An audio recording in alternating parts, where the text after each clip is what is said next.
જામનગરમાં 125 વર્ષથી શિક્ષણ ક્ષેત્ર સાથે સંકળાયેલી અને રાજ્ય તથા દેશમાં નામના ધરાવતી આણંદાબાવા સંસ્થાની એસવીએમ સ્કૂલમાં આગામી જૂનથી ધોરણ 11 અને 12ના વિજ્ઞાન પ્રવાહનો અભ્યાસક્રમ શરૂ થઈ રહ્યો છે। જે અનુસંધાને ગત શુક્રવારે આણંદાબાવા સંસ્થાના મહંત પૂજ્ય શ્રી દેવપ્રસાદજી મહારાજ, આણંદાબાવા સંસ્થા સંચાલિત એસવીએમ સ્કૂલના એજ્યુકેશન ડાયરેક્ટર હેમાંગ પારેખ, આકાશ બાયજૂસના deputy director Amit Kumar Soni, assistant director Parmeshwar Kumar, branch manager Dinesh Kumar, MD Mehta, જિલ્લા વિજ્ઞાન કેન્દ્ર ધ્રોળના કોઓર્ડિનેટર ડૉક્ટર સંજય પંડ્યા વગેરેની એક મહત્વની બેઠક યોજવામાં આવી હતી। આ બેઠક બાદ આકાશ બાયજૂસની શિક્ષણ પદ્ધતિ અને જામનગર જિલ્લાના ધ્રોળના વિજ્ઞાન કેન્દ્રના સંયોજક ડૉક્ટર સંજય પંડ્યાની વિજ્ઞાન અંગેની સેવાઓ વગેરે વિષય અંગે જીટીપીએલ જામનગર ન્યૂઝના મેનેજિંગ એડિટર જયેશભાઈ રૂપારેલિયાએ આકાશ બાયજૂસના deputy director Amit Kumar Soni, assistant director Parmeshwar Kumar, MD Mehta, જિલ્લા વિજ્ઞાન કેન્દ્ર ધ્રોળના કોઓર્ડિનેટર ડૉક્ટર સંજય પંડ્યા સાથે વિસ્તૃત ચર્ચા કરી હતી। આ વાતચીતના મુખ્ય અંશો અત્રે પ્રસ્તુત છે। सर, ये जो आकाश बायजूस है ये तो समझी बड़ी कंपनी भी है, बड़ा एजुकेशन का फील्ड का ये कंपनी है, लेकिन जहाँ तक लोगों की बात है तो इसमें रिजल्ट की जहाँ तक बात है, कॉम्पिटिटिव एग्जाम की बात है, नीट की बात है, JEE की बात है, तो इसमें समझो गुजरात में कॉलेज तो बहुत है, तो आपका जो स्टूडेंट अभ्यास इसमें कर रहा है। देखिए, बहुत अच्छा आपने वैलिड क्वेश्चन पिक किया है। इसमें पॉइंट ये कि हम नेशनल लेवल पर तो हमारे आप रिजल्ट्स आप देखेंगे तो नीट की हिस्ट्री में पहली बार 3 बच्चे rank 1 perfect score 720 out of 720 score किए हैं। अगर हम बात करें गुजरात के स्टूडेंट्स को नीट के रिगार्डिंग, तो बेसिकली गुजरात में हमारा एक जो सबसे बेस्ट कॉलेज है that is BJ medical college. तो हमारा जो उसमें स्टूडेंट कंट्रीब्यूशन है पर branch, if you talk suppose करके 300 बच्चे हमारे ब्रांच में अगर पढ़ रहे हैं तो 300 बच्चों में से हमारे करीब 25 से 30 बच्चे आउट ऑफ 720 600 स्कोर और उससे ज़्यादा स्कोर करते हैं। BJ मेडिकल कॉलेज में आउट ऑफ 250 सीट्स हमारा हर साल कम से कम उसमें 150 सीट्स के अकॉर्डिंग और हमारे बच्चे उसमें जाकर उसमें एडमिशन लेते हैं। 150 सीट्स, 120 सीट्स, 130 सीट्स, ये हमारा रेशियो रेंज चलता है ओवर द ईयर।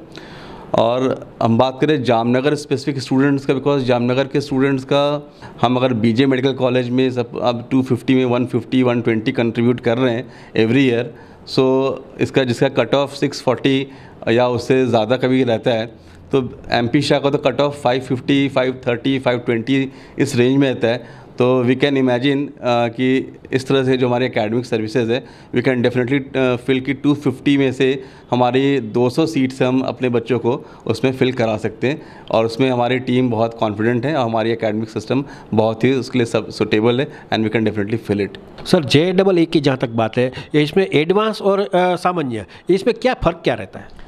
देखिए, JEE मेन एक ऐसा एग्ज़ाम है जो कि बेसिक नीट की तरह ही मल्टीपल चॉइस क्वेश्चंस होते हैं। एग्ज़ाम सिंपल होता है और NCERT बेस्ड होता है। Some little approach let's say कि 10% उसका एप्लीकेशन आता है। बट JEE एडवांस का जो पैटर्न है वो पैटर्न कॉम्प्लेक्स होता है, मल्टीपल चॉइस क्वेश्चंस होते हैं, उसके अलावा इंटीजर टाइप क्वेश्चंस होते हैं और बहुत वैरायटी के उसमें अदर पैटर्न के क्वेश्चंस भी इंक्लूड होते हैं। तो JEE एडवांस में बेसिकली क्या है कि क्वेश्चंस करना तो है बट हमें सिलेक्शंस ये भी करने कौन से क्वेश्चंस छोड़ने हैं इन दैट टाइम। सो हमारी जो स्ट्रैटेजी होती है कि JEE एडवांस के लिए हम बेसिकली बच्चों को फिजिक्स, केमिस्ट्री और मैथ्स में उनको हम जो जितने भी बेस्ट क्वेश्चंस पॉसिबल है रिसर्च हम करते हैं और वो क्वेश्चंस बच्चों को हम करवाते हैं, जिसको हम बोलते हैं बुक क्रंच। बुक क्रंच के अलावा हम बच्चों को इनिशियल लेवल पर जब बच्चा इनरोल करता है तो हम उन बच्चों को इनिशियल फर्स्ट मंथ में देखते हैं कि बच्चे की पोटेंशियल क्या जा रही है, रिजल्ट कैसा, उसको फिर उसके बेसिस पर हम बच्चों को different programs like spotlight program उनमें हम इन्वॉल्व करते हैं ताकि बच्चे की और अच्छी पॉलिशिंग हम कर सकें एडवांस लेवल पर। तो इस तरह से अगर हम देखें तो हमारा जो JEE मेन रिज़ल्ट है ओवरऑल, तो जितने बच्चे हम इनरोल करते हैं उस इनरोलमेंट में से 70% या उससे ज़्यादा हमारी JEE मेन में सिलेक्शंस होते हैं। और उन 70% में से अगर हम देखें एडवांस के लिए, बिकॉज जो बच्चा JEE मेन क्वालिफाई करता है वो एडवांस के लिए एलिजिबल होता है और एडवांस क्वालिफाई करके बच्चे को IIT मिलता है। तो JEE एडवांस में अगर हम अपना सक्सेस रेट देखें तो आउट ऑफ 70% जो एलिजिबल बच्चे हैं जो JEE मेन से एडवांस के लिए एलिजिबल होते हैं, उसमें से करीब 35% स्टूडेंट एडवांस में हमारे सक्सेसफुल होते हैं, जिसमें से कि हमारी रैंक 1 एडवांस की हमने प्रोड्यूस किया था लास्ट ईयर, और वो बच्चा हमारा मतलब कि उसको हम 3 ईयर 9, 10th, 11th, 12th हमने उसको पॉलिशिंग की और उसको हमने रिज़ल्ट जनरेट किया। तो पॉइंट ये है कि हम अगर बच्चे को बेसिक लेवल से उसको लेवल 1, लेवल 2, लेवल 3, मतलब ओलंपियाड तक की अगर उसको तैयारी कराएं फाउंडेशन से, तो आई थिंक बच्चे को वो स्टेमिना आता है और बच्चा उसमें सीख सकता है। तो SVM स्कूल्स जैसे हम यहाँ कोलैबोरेट कर रहे हैं, तो हम JEE एडवांस पर एक एक्सक्लूसिविटी लाने के लिए, बच्चों को अवेयर करने के लिए, और IITs में जो कि टॉप नॉच कॉलेजेस हैं इस कंट्री में, तो उन IITs में बच्चों को एडमिशन कराने के लिए हमारा ये SVM कोलैबोरेशन के थ्रू हम जामनगर के बच्चों को पैन इंडिया जो टॉप नॉच IITs है लाइक चेन्नई, मुंबई, उनमें हम उनको ला सके और उन बच्चों को एक नेशनल लेवल एक्सपोजर भी दे पाएँ। सो GSEB स्टूडेंट्स जो हमारे साथ इनरोल होंगे SVM के स्टूडेंट्स, तो हमारा जो करिकुलम है, जो एकेडमिक प्लानर है, बेसिकली हमारा जो 12 आवर्स की टीचिंग होती है in a week for medical experience and 16 hours for engineering experience. तो जो गुड सिटी का एक मेजर चंक है, मेजर क्राउड जो बच्चे एस्पायर करते हैं कि हम गुड सिटी के थ्रू अपने सिलेक्शंस को करें, तो उसमें हमारा मेजर एक रोल है कि हमारा जो एकेडमिक स्ट्रक्चर है उसमें 16 आवर्स की टीचिंग होगी गुड सिटी के लिए, and for the examinations like बच्चे का जो बोर्ड एग्ज़ाम है उसमें हम इनको सर्विसेज दे पाएँ। तो हमारा एक स्ट्रक्चर्ड प्लानर होता है board specific plus good city specific, उनको हम बच्चों को सर्विसेज देंगे और अपने जो हमारे स्टैंडर्ड जो मैकेनिज्म है टीचिंग का, चाहे वो डाउट सेशन हो, रेमेडियल क्लासेस हो, वो सारी चीज़ें हम एक रूफ में SVM के साथ कोलैबोरेट करके बच्चों को प्रोवाइड करेंगे। અમિત કુમાર સોની હતા, જે બાયજૂસના ડેપ્યુટી ડાયરેક્ટર છે, સમગ્ર ગુજરાત સંભાળે છે, અને આજે એમણે કીધું કે ભાઈ નીટની અંદર પણ એનું જે રિઝલ્ટ આવે છે એ બેસ્ટ આવે છે, અને ખાસ કરીને આપણે તો જામનગરની વાત કરીએ, જામનગરના જે લોકો છે એ જામનગરની કોલેજ જ પસંદ કરતા હોય, તો આપણા નસીબ એ છે કે આપણી પાસે શાળા નીટની અંદર 720માંથી 550 માર્ક મળી જાય તો આપણને 100% આ એડમિશન મળી જાય। અત્યાર સુધીનો ભૂતકાળનો ઇતિહાસ આ બોલે છે, કારણ કે 250 સીટ ઓલરેડી આમાં હોય છે, પણ એમાં 550થી અપ માર્ક હોય તો આપણને 100% આપણે ડૉક્ટરની વ્યાખ્યામાં વ્યા જાય છે અને મેડિકલ કોલેજની અંદર આપણને પ્રવેશ મળી જતો હોય છે। અને ખાસ કરીને બીજે કોઈ મેડિકલ કોલેજની વાત કરીએ તો એની અંદર પણ 600થી અપ માર્ક હોય તો પણ મળી જાય છે, કારણ કે આ લોકોનો જે સ્કોર હોય છે એ સ્કોર 600 સુધી, આમ તો 720માંથી 720 માર્ક આવ્યા એવા પણ આ લોકોએ આ ગયા વખતે 2021ની અંદર 3 સ્ટુડન્ટ આપ્યા છે, અને એમ્સ કોલેજની અંદર પણ આ લોકોના જે વિદ્યાર્થીઓ છે એને એડમિશન લીધું છે। એટલે આ રીતે જે આકાશ બાયજૂસ છે એ આ રીતનું જે વર્ક કરે છે એ દરેક સ્ટુડન્ટનું ટેલેન્ટ જોઈને વાત કરે છે, અને 720માંથી 720 માર્ક આવી જાય તો પણ નવાઈ નહીં, એ ટાઈપની એ લોકોની એક્ટિવિટી હોય છે। આસિસ્ટન્ટ ડાયરેક્ટર છે बायजूस ना ये परमेश्वर कुमार पण जोड़ाયેલા છે। सर आकाश बायजूस का नाम तो बड़ा है, तो जो इसमें जो आपका सेंटर में जो आप पढ़ाते हो वैसा यहाँ SVM स्कूल में पढ़ाएंगे? बिल्कुल, हमारा जो प्लेटफॉर्म है आकाश, उसमें जो दिल्ली में चल रहा है, जो अहमदाबाद में चल रहा है, जो मुंबई में चल रहा है, वही जामनगर में भी चलेगा। तो पूरा जो सिस्टम है हमारा यूनिक सिस्टम है, जो मेथड है वो सब जगह यूनिफॉर्म है। जैसे अगर हम SVM की बात करें तो हमारा जो टीचिंग जो अप्रोच होगा, जो स्टेप वाइज जो अप्रोच है, उसको मैं अच्छे से डिस्कस करना चाहता हूँ। तो उसमें जैसे जब बच्चे आते हैं, बच्चे जब हमसे जुड़ते हैं, स्टार्ट होता है हमारा, तो उसमें सबसे पहले तो 1 से 1.5 महीने हम लोग बच्चों को पढ़ाते हैं, और 1.5 महीने के बाद हमारा यूनिट टेस्ट होता है, और यूनिट टेस्ट जो हमने पढ़ाया है बच्चों को क्लास में उस पे बेस्ड होता है। EG लेवल का हम टेस्ट इसको बोल सकते हैं, जिसमें बच्चों को हम जस्ट ये जज करते हैं कि बच्चा हमारे लेक्चर को समझ पा रहा है या नहीं समझ पा रहा है। और यूनिट टेस्ट के जो रिज़ल्ट आते हैं उसका एक एनालिसिस भी होता है। जो बच्चे एवरेज परफॉर्मर हैं, बिलो एवरेज परफॉर्मर हैं, उनको हम ट्रैक करते हैं, फिर उनसे परफॉर्मेंस डिस्कस होता है, सब्जेक्ट वाइज एनालिसिस कराया जाता है बच्चों को, जिस सब्जेक्ट में उसका डाउन है उसके रेमेडियल टेस्ट भी होते हैं। फिर उसके बाद सेकेंड स्टेप का जो हमारा टेस्ट होता है वो टर्म टेस्ट होता है। टर्म टेस्ट इंजीनियरिंग का अगर स्टूडेंट है तो मेन एंड एडवांस बेस्ड है। मेंस के अलग पेपर होते हैं, एडवांस के अलग पेपर होते हैं। एडवांस के 2 पेपर होते हैं, पेपर 1 पेपर 2। और अगर मेडिकल का बच्चा है तो नीट बेस्ड होगा। ये 3 आवर ड्यूरेशन का टर्म टेस्ट होता है। और टर्म टेस्ट का पर्पस हमारा यही होता है कि बच्चे को जब हम 2 साल के बाद जो बच्चा एग्ज़ाम में अपीयर करेगा तो उसको पहले से उसके लिए एक सूटेबल माइंडसेट डेवलप हो बच्चे का, तो उसके लिए हम लोग टर्म टेस्ट कराते हैं, और इसका लेवल यूनिट टेस्ट से थोड़ा टफ होता है।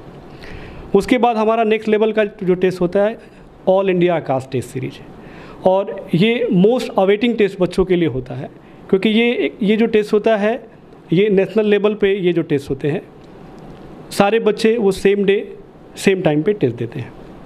और उस टेस्ट के बाद एक नेशनल रैंकिंग आती है बच्चे की, और नेशनल रैंकिंग से एक प्रेडिक्शंस हम करते हैं कि बच्चा जब एक्चुअल एग्ज़ाम देगा नीट, मेन या एडवांस का, तो उसमें उसका किस तरह का परफॉर्मेंस होगा। तो एक हम गेसिंग कर सकते हैं, एक प्रेडिक्शंस कर सकते हैं उस रैंक के बेसिस पे।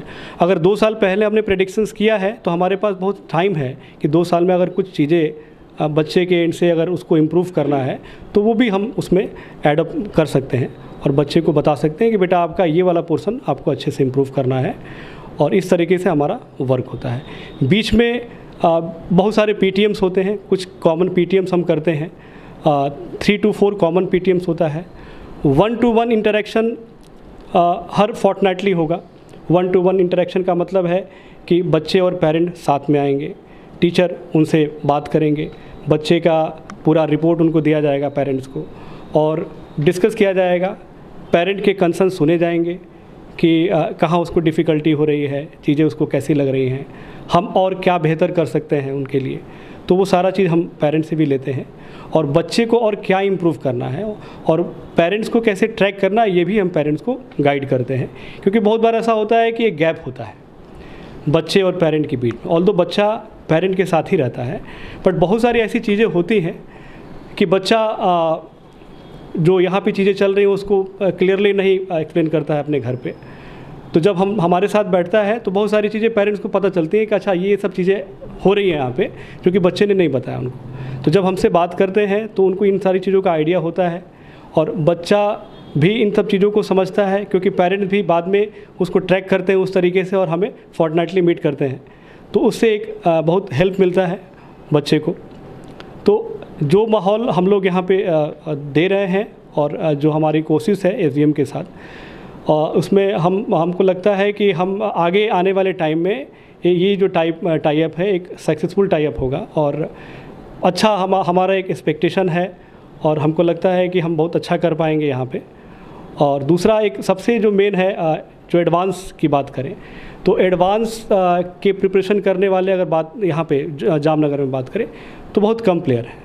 तो हमें लगता है कि हमारी एक्सपर्टीज़, मैं खुद IT बैकग्राउंड से हूँ और मैं मोर देन 12 ईयर से आकाश से जुड़ा हुआ हूँ, तो हमें लगता है कि एडवांस की एक्सपर्टीज़ हमारे पास है, और बच्चा जब आएगा वो डिफरेंस फील करेगा, उसको समझ में आएगा कि एडवांस क्या होती है, एडवांस का प्रिपरेशन कैसे करना है, क्या माइंडसेट होना चाहिए। कॉम्पिटिटिव एग्ज़ाम के लिए सबसे जो ज़रूरी चीज़ मैं समझता हूँ, माइंडसेट।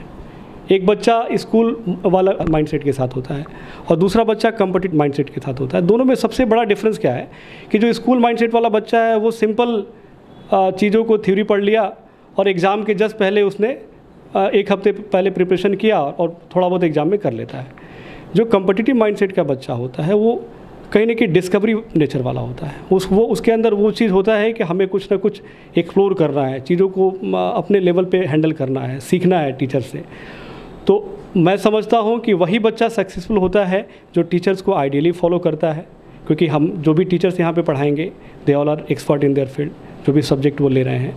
तो सबसे जो ज़रूरी चीज़ होता है कि बच्चा टीचर के इन्फ्लुएंस में कितना है, जो टीचर गाइड कर रहे हैं उनको कितना अच्छे से समझ रहा है, उनको कितना फॉलो कर रहा है, कितना आइडियल मान रहा है। बहुत बार बहुत सारे बच्चे डाइवर्टेड होते हैं, एक चीज़ कर रहे हैं, एक चीज़ से जुड़े हुए हैं, वो 10 चीज़ों को एक्सप्लोर करते रहते हैं, रिसर्च करते रहते हैं। तो वो नहीं करके सिंगल जो चीज़ यहाँ पे चल रहा है उसको पूरा फोकस करेगा तो 100% गारंटेड सिलेक्शन है JEE मेन नीट में। और मैं समझता हूँ कि जितने बच्चे हम पढ़ाएंगे, अगर बच्चे हमें ढंग से फॉलो करें पूरे 2 साल, तो ऑलमोस्ट ये मान के चल सकते हैं हम लोग कि मैक्सिमम बच्चा JEE मेन, एडवांस और नीट में क्वालिफाई करेगा। SVM સ્કૂલ જે છે એમણે 11-12 સાયન્સ માટે આકાશ બાયજૂસ સાથે તો કોલેબોરેશન કર્યું છે, ટાઈપ કર્યું છે, પણ એની જે પાયાની જે વાત હોય છે એની અંદર પ્રેક્ટિકલનો પણ એટલો જ મહત્ત્વ હોય છે। તો એની અંદર પણ એક્સપર્ટ લોકોને આમાં સામેલ કર્યા છે, એવા MD મહેતા જિલ્લા વિજ્ઞાન કેન્દ્ર જે ધ્રોલ ખાતે કાર્યરત છે ને એના જે પ્રોગ્રામ ઓફિસર છે એવા ડૉક્ટર સંજય પંડ્યા સાથે એને આ બાબતની જવાબદારી સોંપી છે એમને કે ભાઈ તમારે અમારા જે વિદ્યાર્થીઓ છે એને સાથે સાયન્સની પણ ચિંતા કરવી પડશે અને ખાસ કરીને એને પ્રેક્ટિકલ પણ કરાવવું પડશે અને એની અંદર આ રીતે 25 વર્ષનો જે નિચોડ છે એ જામનગરના સ્ટુડન્ટને મળશે. તો આપણે ડૉક્ટર સંજયભાઈ પંડ્યા જે છે આપણી સાથે જોડાયેલા છે. આપણે એમને પૂછ્યું કે સર આ જે SVM સ્કૂલ સાથે આપણે જોઈન્ટ થયા છો, આપણે જવાબદારી લીધી છે, તો એમાં શું વિદ્યાર્થીઓને લાભ શું થશે? સર, SVM સ્કૂલ પસંદ કરવા પાછળનું કારણ છેલ્લા 10 વર્ષથી એ સ્કૂલના બાળકો પ્રાઇમરીથી હું એનું પરફોર્મન્સ જોઉં છું કે એ લોકોને વિજ્ઞાન પ્રત્યેનો લગાવ, અને એમ કહેવાય છે કે સંશોધકો વિજ્ઞાનની સેના છે. તો SVMમાં ઓલરેડી પ્રાઇમરીથી સંશોધકો નેશનલ લેવલ સુધી ગયા છે, ગોલ્ડ મેડલ લઈને આવી ચૂક્યા છે નેશનલ લેવલના. અને એમ કહેવાય છે કે ભાઈ વિજ્ઞાન છે એ 3 શબ્દો ઉપર આધારિત છે: શીખવું, કરાવવું અને સામેલ કરવું. આજે ધોરણ 11 સાયન્સ 12 સાયન્સનું ગણિત વિજ્ઞાન બધા કરાવે છે, A ગ્રુપ અને B ગ્રુપનું શીખવે છે બધા, પણ છોકરાને અમુક સમય પછી ભૂલાઈ જાય છે. કેટલી સ્કૂલો મધ્યમ કક્ષાની હોય છે, એ દેખાડે છે, પ્રેક્ટિકલ દેખાડે છે, પણ એને યાદ રહે છે. પણ જે સ્કૂલ એને બાળકોને સામેલ કરે છે ને એને હંમેશા યાદ રહી જાય છે. આ એક જ લીટી ઉપર મને એમ થયું કે ચાલો આપણે SVM સ્કૂલમાં એક એવું વાતાવરણ આપીએ કે બોર્ડની કક્ષા પ્રમાણે તો પ્રેક્ટિકલો બધા આવે જ છે, એ લોકો કરાવવા ખાતર કરે છે, એની વેલ્યુ આપણા ગુજરાતમાં નથી. પણ રિસર્ચ લેવલે, નેશનલ લેવલે આજે બધા પ્રોફેસરો ઘણા બધા છે, સાયન્ટિસ્ટો આપણા ભારતમાં બહુ ઓછા છે. શા માટે? 3 શબ્દો છે કે ભાઈ બાળકોને આપણે બધાને ઓબ્ઝર્વ કરતાં શીખડાવીએ છીએ, અવલોકન કરતાં, પછી એના વિશે વિચારતાય કરાવીએ છીએ, પણ પછી શું તો કે પરીક્ષામાં લખી નાખો, એટલે રિઝલ્ટ સારું બને છે, પણ એ બાળક ભવિષ્યનો સાયન્ટિસ્ટ બની શકતો નથી. સાયન્ટિસ્ટ ક્યારે બનશે? ત્રીજો શબ્દ, એને એપ્લાય કરતાં શીખે.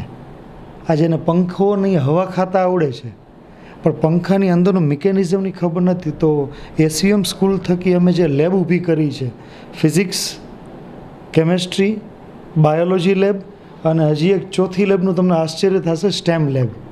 કેટલાય લોકોને એમ થશે સ્ટેમ એટલે શું? તો science, technology, engineering and maths. 5મા ધોરણથી એ બાળકમાં સાયન્સમાં રિસર્ચના બીજ રોપાય એવો આ પ્રયાસ આ સંસ્થાએ કરેલો છે, અને મને ગમ્યો. એટલે મને એમ થયું કે મારો 25 વર્ષનો જે અનુભવનો નિચોડ છે, 2009માં મને અબ્દુલ કલામ શ્રીએ નેશનલ એવોર્ડ પણ આપેલો છે, એ પણ આ બેઝિક વર્ક થકી તો અહીં ફાઉન્ડેશન બનાવવાની કોશિશ કરીશ. બાપુશ્રીનું સપનું છે કે અહીંથી સાયન્ટિસ્ટો બને, અને એ જામનગર જિલ્લાના, તો એ બનાવવામાં હું મારો પ્રયાસ કરીશ. બસ અહીંયા એક સીડી જેવું કામ કરવાના પ્રયાસમાં છું. વિદ્યાર્થીઓને આપના તરફથી શું યોગદાન શું મળશે? મારા તરફથી યોગદાન કે હું મહિનામાં 4 વખત અહીં આવવાનો છું. 4 વખત આવીને દર વખતે આવીને બાળકોને પહેલાં બોર્ડના જે પ્રેક્ટિકલ છે એ કરાવવાના, પછી બીજું કે જે આકાશ બૈજૂસ જે એક બ્રાન્ડ છે, એ બ્રાન્ડે જે પણ કરાવેલું છે એ વીકની અંદર, જે પણ ફિઝિક્સ, કેમેસ્ટ્રી કે બાયોલોજી, એની અંદર જે પણ કન્ટેન્ટ કરાવેલો છે, સપોઝ કે એને AC જનરેટર સમજાવ્યું છે સરસ મજાનું, તો AC જનરેટર હું એને બતાવવાની કોશિશ કરીશ. તો ત્યાં થિયરી ચાલશે, મારા દ્વારા એના પ્રેક્ટિકલ ચાલશે, અને જોયેલું કોઈથી ભૂલાતું નથી. બાળક સાંભળેલું ભૂલે છે, જોયેલું ક્યારે ભૂલતો નથી. અને અમે તો સામેલ કરવાની વાત કરીએ છીએ, તો મારો રોલ સામેલ કરવાનો છે, જેથી રિઝલ્ટ તો સારું આવે, પણ બાપુશ્રીની જે ઈચ્છા છે ને કે સાયન્ટિસ્ટ ત્યારે જ બનશે જો એ કંઈક ફીલ કરશે. આ રીતે જોયું તમે ડૉક્ટર સંજય પંડ્યા કે જે આ રીતનો 25 વર્ષનો નિચોડ, અને ખાસ કરીને જે લોકો ટીવીના માધ્યમથી, હું માનું ત્યાં સુધી હું આ 25 વર્ષથી આ પત્રકારિત કરું, પણ આ રીતે 11-12 સાયન્સની અંદર જો વિદ્યાર્થીઓ માટે આટલી બધી ચિંતા કરતા હોય, એટલો બધો અભ્યાસ કરાવતા હોય, ખાસ કરીને અહીંયા આપણને પણ જે લોકો અહીંયા બેઠા હશે, જે ટીવી જોતા હશે, એને પણ થાય કે આપણે 11-12 સાયન્સમાં ભણવા બેઠી જઈએ, કારણ કે આ રીતની સુપર વ્યવસ્થા ડીપમાં જઈ ને આ બધી વાતની એડજસ્ટ કરવી, ખર્ચાને પણ પહોંચી વળવું, એટલે આ બધી ચિંતા કરી જે આપણા સંસ્થાના જે દેવપ્રસાદ બાપુ જે છે, મહંત છે, પણ એમણે આ બધી ચિંતા કરીને ખાસ કરીને ડાયરેક્ટર એવા હેમંતભાઈ પારેખે આ બધી વ્યવસ્થા ઊભી કરી અને જામનગરની પ્રજાને કંઈક નવું આપવું છે એવા કોલ સાથે એ 11-12 સાયન્સ 2022માં શરૂ કરી રહ્યા છે. આપણી જવાબદારી બને છે કે આનો આપણે લાભ લેવો જોઈએ.